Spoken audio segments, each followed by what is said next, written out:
to the Homesmine. Now, I'm sure that watching all the credit crunch figures has been making you see red, so that's why we've decided this episode is going to be decidedly green. I head down to the Big Green Home Show to see how eco-aware you are. Dick Strawbridge tells us it's not easy being green. We check out the gadget that can save you pounds on your energy bills, plus we hear from the interior designers determined to put the planet first. We've got solar panels, harvesting rainwater goods and energy-saving light bulbs. We all know the buzzwords, but do people really care?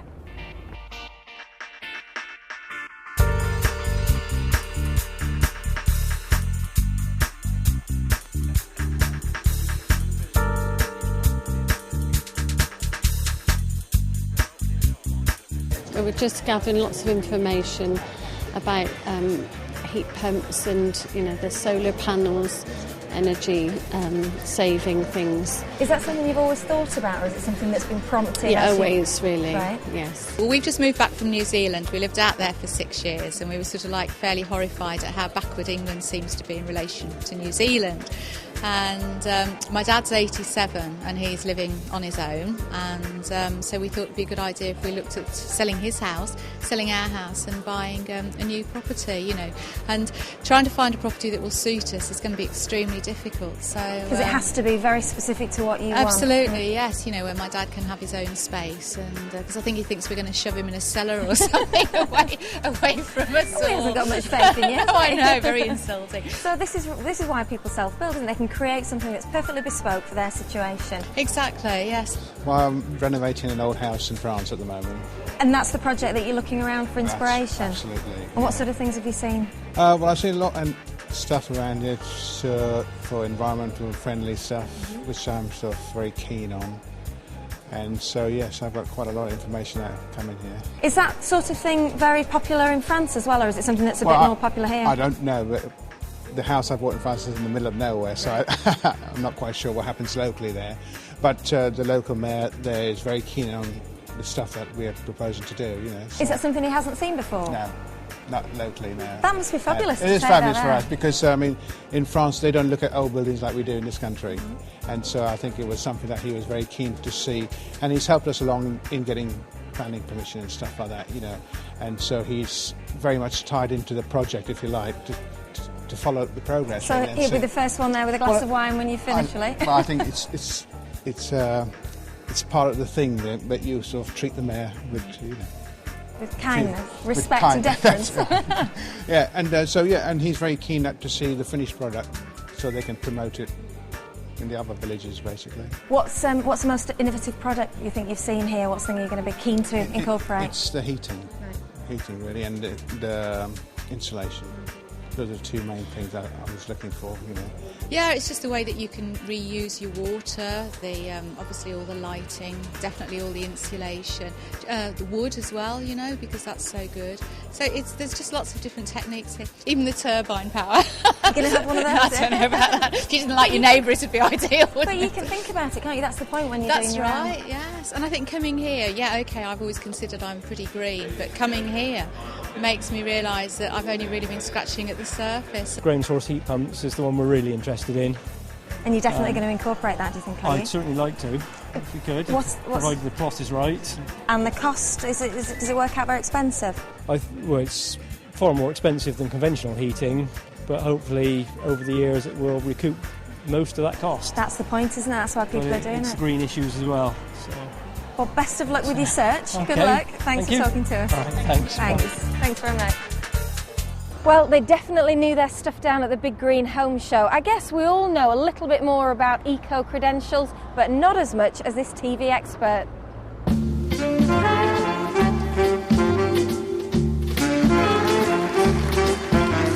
Well, the show this week specifically is about how can you rebuild or how can you renovate and be green?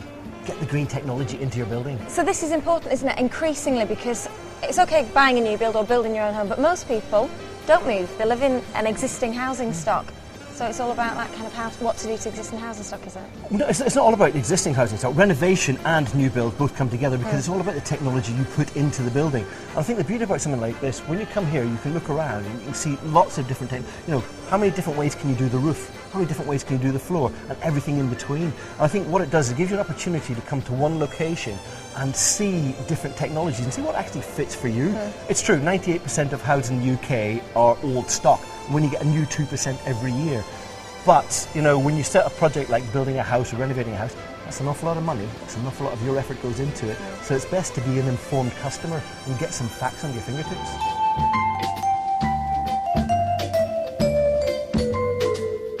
So when did you get involved with all the green issues? We made a series, It's Not Easy Being Green, when we moved to Cornwall 2.5 years ago. Prior to that, we'd been quite green anyway. We were living a fairly green lifestyle, but, you know, big car, petrol guzzling cars and things. So we weren't doing everything we could, but then we made the decision that, you know, we wanted to move, so let's make it the move which allowed us to be completely green. So we took an old farmhouse down in Cornwall, it's a small holding, and then we started turning it as green as we possibly could. Was it hard work? Very. It still is. You know, it's one of those things, we're sort of 2.5 years into it, and all right, it's an old farmhouse and it's a listed building. Listed buildings are a pain in the butt. Yeah, an old farmhouse. We've got 4 foot thick walls and it's made of cob, which is like Cornish mud pies, as well as stone and brick and render. And so there's a lot to be done to it. And the whole infrastructure, the first thing we had to do is put a new roof on it. And that's a lot of money. And the one thing that I can relate to all the people who come here and visit is we spent our own money on it. You know, it takes a lot. And you have to make good decisions. Because if you're deciding you're going to spend £50,000 to get roofs redone, you only want to ever do it once, and you want it to keep its value, so you have to make a good decision. Did you find that advice was easy to come by? Not green advice. Right. 2.5 years ago, nobody talked about green issues, and I think It's Not Easy Being Green as a series was, you know, the first time that people saw green issues, which wasn't hemp shirts and hairy knickers. You know, oh yeah, it's really scary stuff. But you know, people think of green as hippie. It's a bit of a joke. The green movement, you could take the mickey out of. Now, everybody's doing it. And just, you know, renovation of this property, if you look at all the stands here in the exhibition centre, everybody is sort of saying this is their green credentials. That's quite important because actually we have to start addressing how much energy we're using, and I think most people need to be green in their properties to save bills downstream. Well, this is when it sort of becomes pertinent to people, when they realise it's actually going to save them money. I think most people know now a low energy light bulb, if you change one light bulb you use quite a lot to low energy, you can save £7 a year. Change 4 of them, that's £30 nearly. And you know, insulating your loft will save you hundreds of pounds every winter. And it makes a lot of sense. And I think if you come here, you have the options to see what you can do. What are you going to be talking about? Because you're taking a seminar here, are you? But questions and answers. Are you expecting them to be difficult? I hope so. I really do. Yeah, it tends to be because you tend to get quite a lot of passion with people, especially if you get people who've been living green for a long time. I'm not perfect. I don't try and do things in a perfect way. We're going to explain how we tried to become as green as we possibly could, but live in a 21st century way. I need my mobile phone, I need my computer, I do need a car, even though I travel by train quite a lot. All those things are important. I think it's part of our journey, and you know, I think we're relatively normal as a family, and some of the, thank you for that. You have to smile there. Yeah. But the whole sort of concept of how you do these things, we had some pitfalls. And a couple of years ago when we were starting, it was hard to get facts.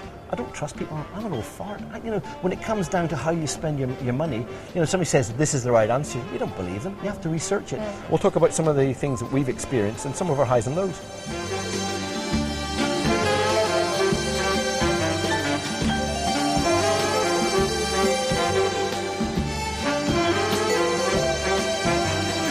So what's the best piece of advice you could give to somebody who's hoping to do a renovation with eco-credentials to it? Do it. I think it's too easy to talk about things. You just have to get stuck into it. And okay, you may not get it right if you haven't done the proper research, but there's too many excuses not to get stuck into things. You know, there's a building here behind us falling apart. Anybody could get in there and fix it up if they wanted to. And you can do it in a green way by just thinking and getting on with it. Too many excuses. The thing is, you get off your bobo and you go and get stuck in. Thanks for talking to us. I look forward to seeing the questions and answers. Pleasure.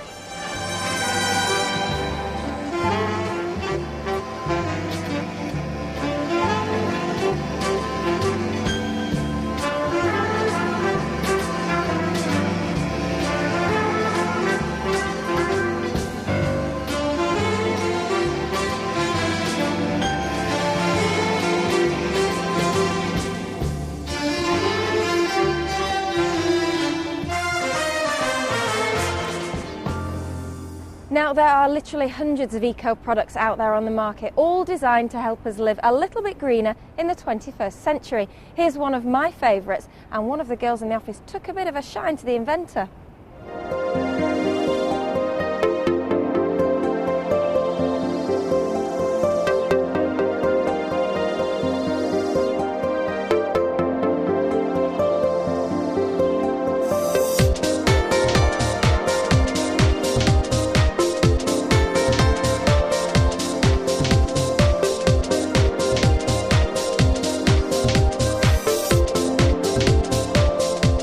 Responsible designer is Richard from DIY Kyoto. Hi. Hi. Your product, the Watson.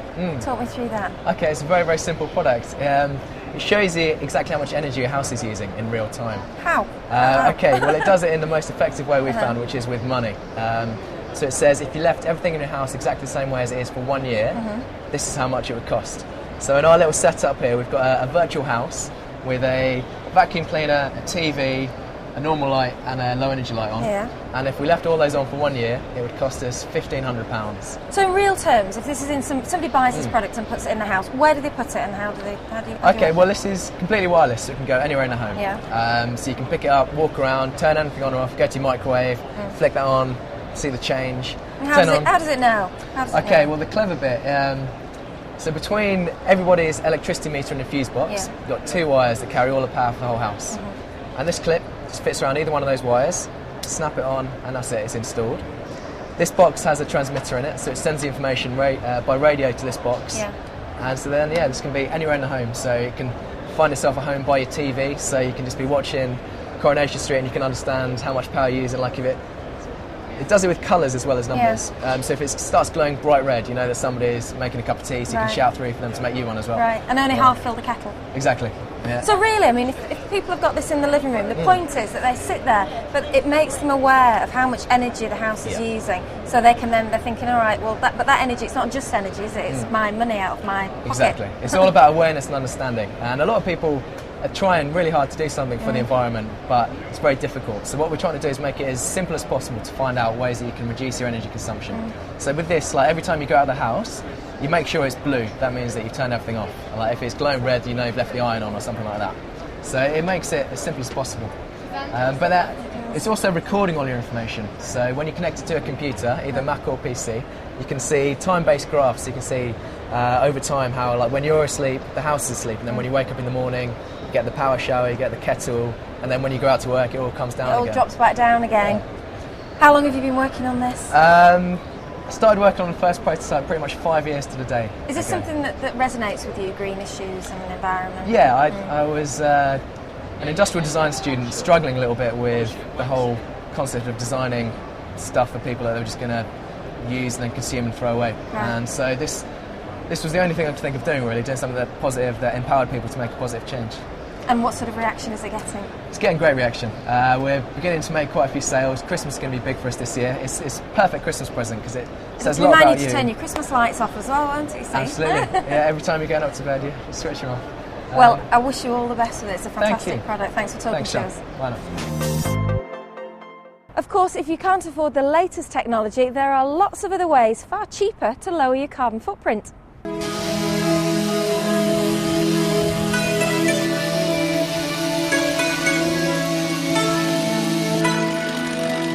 Reduce, reuse, recycle, all very weighty words about being good to the planet and caring for the environment. But you know, recycling can actually be quite a lot of fun. It allows you to be tremendously creative.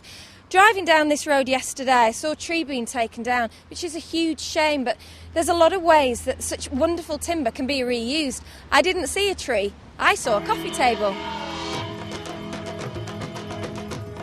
I'm here with Mike, who's the tree surgeon in charge of taking this tree down. Can you tell me a little bit more about it? Yeah, it's a Lombardy poplar, and they're all being taken down at the moment because there's a disease called Ventura's disease that's killing them all off suddenly. Most of them were planted about 80 years ago after the Industrial Revolution to soak up the pollution, and now they're all too dangerous to be left up, so we're having to take them all down, which is a shame, really.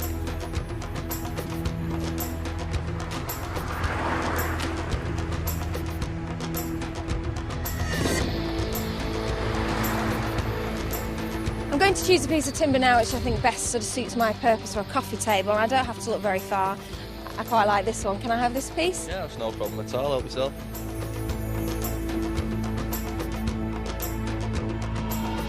We are a society obsessed with buying new items, but exclusivity can be very, very expensive. It doesn't have to be. We're here at Bygone Times in Chorley to get some inspiration.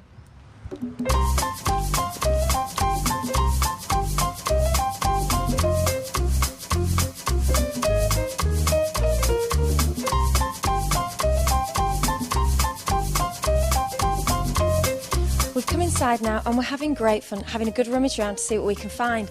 I've spotted this quite retro piece of furniture, but you know, it's not dissimilar to some of the things you can see in IKEA at the minute. Imagine it with new handles, sprayed a fabulous gloss red, and you know what? It's even got a bar. Now I want you to use your imagination with this one. Forget about the dark brown and imagine it white or a really bold dramatic colour or even silver-leaved. And it's £30. You don't have to have the same boring old dining room chairs as everybody else. If you come to somewhere like this, you can find completely unique pieces. And if you don't like the upholstery, change it. Chandeliers are everywhere this season, but why buy one new that everybody else has? Come somewhere like this, you can have one that's completely unique, and instead of £200, £42.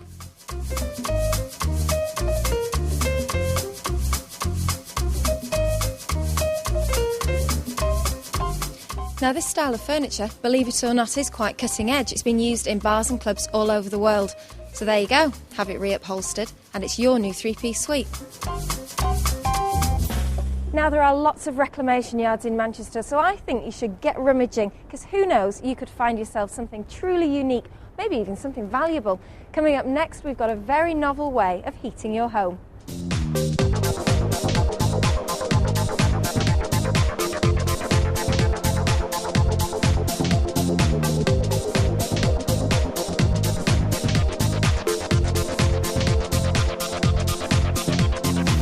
It's basically whatever you use, you have a container which you fill in with fanola, which is biofuel made out of wheat. Ethanol, is it? It's pure ethanol, yes. It doesn't give you any smoke, it doesn't give you any residue or smell. So it's completely eco-friendly and basically environment friendly. Environment friendly in your home and apartment and generally environmentally friendly. So you can put these items, these fires anywhere, your bathroom, your living room. If you weren't connected to gas, then you can put them anywhere. Yes, then you are limited to those places. Basically, yes, this you can put wherever you like. You can put it on your terrace or next to the swimming pool or leisure area.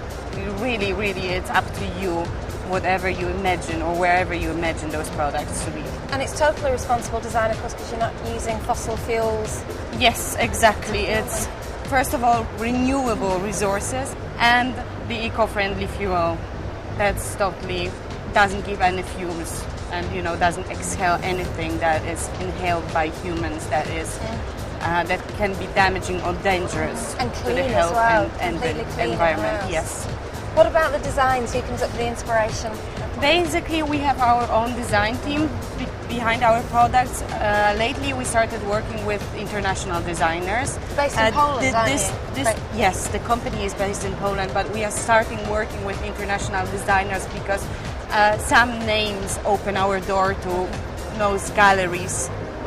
For example, this product was designed by Christophe Pierre, which is a French well-known designer, and it opened our door to French galleries and Paris galleries. They have top designer products. And this is the first time you've shown your products, is it? The first show? That's the first show, the first biggest significant show in the UK. This is very exciting. Very exciting for us. Well, I wish you the best of luck with the product. Thank you for talking to us. Thank you very much.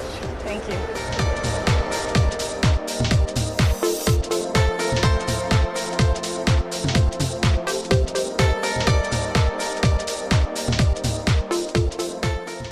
Now, there's more to an eco product than just image and practicality, don't you know? Like, how green was it to produce? We found out more down at the 100% show in London.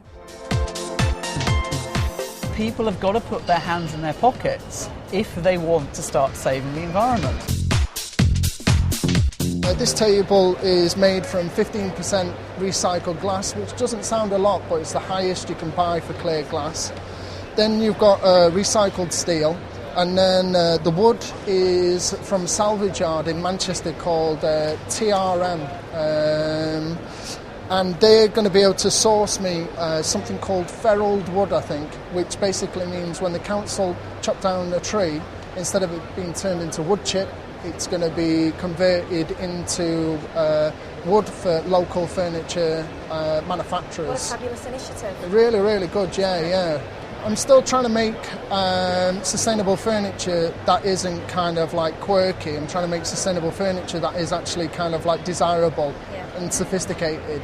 And I can't even find anybody that's doing it. Most of the stuff that is sustainable is like a rubber tyre sprayed red, and now it's a mirror.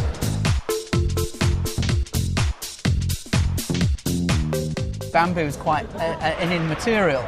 And it's considered out of materials to be environmentally friendly. But when you go into that, it's environmentally friendly because it grows fast and it regrows itself. It's better chopping down some bamboo than chopping down an oak tree. Right. We can't get away from that, and that's an improvement. However, what the customer doesn't realise is that bamboo is then treated, which takes quite a bit of energy. It's then glued with a lot of glue onto a piece of board. It's then lacquered, and then it's stuck on a ship back to the UK.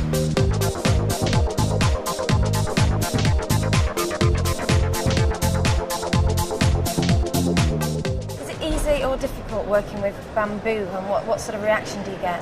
One of the reactions I get is whether it's a wood product. There's benefits for bamboo because it isn't a timber product, it's a grass, so that has another sustainable advantage as well. And using bamboo, people tend to think of the Copacabana huts and the island furniture, so I've tried to create a sexy feel and make sustainability a sexy thing. So. Because people aren't going to buy it just because it's sustainable. Oh, well, they're not. They've got to be attracted to it first up. Is bamboo something that's eco-friendly at all stages of the production? The biggest issue is freight. So all the material comes from China. I make it in Australia, and then, of course, exporting that around the world is a big thing. So trying to offset the carbon emissions is a big factor in bamboo creation and also the creation of the products. But it would be timber, if not, you would be using timber and shipping and importing that, so it's just a better product, isn't it? It is, at the end of the day, it is a better product, so it's very difficult to be a purist in the sense of sustainability, but this is one of those things where it's a large step forward in being sustainable in the furniture design industry. It's as close as we're going to get at the minute, isn't it? Yes, it is. We're at an interesting point now with design, that people are aware of it, and surely awareness has to be better. It's very young, isn't it, these whole environmental issues, and people to consider what they're going to buy and weigh those, offset that with price and other considerations. Yes. It's quite a complex subject, isn't it? Fascinating stuff. Thanks for talking to us, Paul. Thank you.